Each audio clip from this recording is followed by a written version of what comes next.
కోరిన కోరికలు తీర్చే స్వామిగా కొలువుదీరిన భీముని మల్లారెడ్డిపేట వీరాంజనేయ స్వామిని పెద్ద ఎత్తున భక్తులు తరలివచ్చి స్వామివారిని దర్శించుకున్నారు.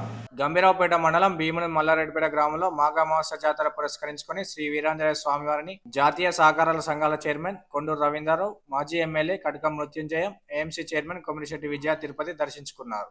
మాండవి నది తీరాన పుణ్యస్నానం చేస్తే పాపాలు తొలగిపోతాయని స్థానికుల నమ్మకంగా భావిస్తారు. జాతరకు తరలి వచ్చిన భక్తులకు ఎలాంటి ఇబ్బందులు కలగకుండా పూర్తి స్థాయిలో ఏర్పాట్లు చేశారు.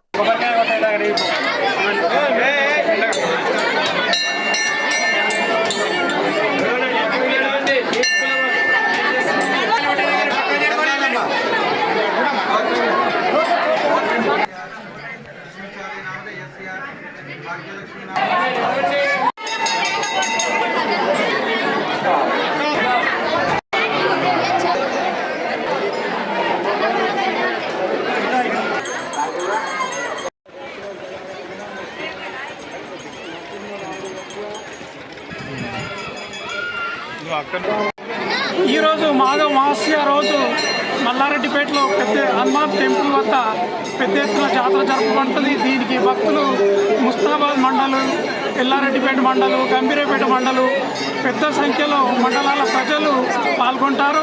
ఈ దేవస్థాన చరిత్ర ఈ కాకతీయుల కాలంలో నిర్మించినది.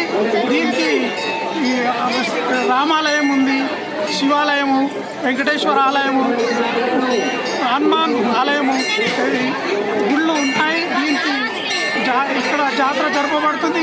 ఇక్కడ పెద్ద సంఖ్యలో ప్రజలు పాల్గొంటారు. ఇది కాకతీయుల కాలంలో నిర్మించిన పుణ్యక్షేత్రము.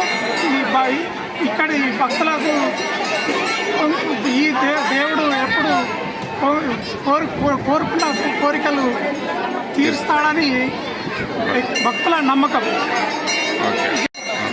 గ్రామం భీముని మల్లారెడ్డిపేట శ్రీ వీరాంజనేయ స్వామి దేవస్థానము. ఇక్కడ భీముని మల్లారెడ్డిపేటలో కాకతీయుల కాలంలో కట్టినటువంటి పురాతనమైన దేవాలయానికి ప్రతి మాఘమాసం రోజు 50-60 మంది భక్తులు వస్తుంటారు. ఇటు దేవాలయంలో మాండవ నది అనే నది ప్రవహిస్తూ ఉంటుంది. మాండవ నది ఒక స్నానం ఆచరించి దేవుని దర్శించుకున్న వారికి ఎల్లవేళ కోరిన కోరికలు తీరుస్తారు నమ్మకం. అలాగే ఉమ్మడి కరీంనగర్, నిజామాబాద్, మెదక్ జిల్లాలతో పాటు పలు జిల్లాల భక్తులు వస్తుంటారు ఇక్కడికి. కావాల్సిన అన్ని సదుపాయాలు సమకూర్చినాము. భక్తులకు ఎలాంటి సౌకర్యాలు కలగకుండా ప్రజలకు సౌకర్యాలు కల్పించాము. ఇంటి దేవాలయానికి ఎవరైనా భక్తులు ఆదుకొని దేవాలయం తోడ్పడాలని కోరుకుంటున్నాము.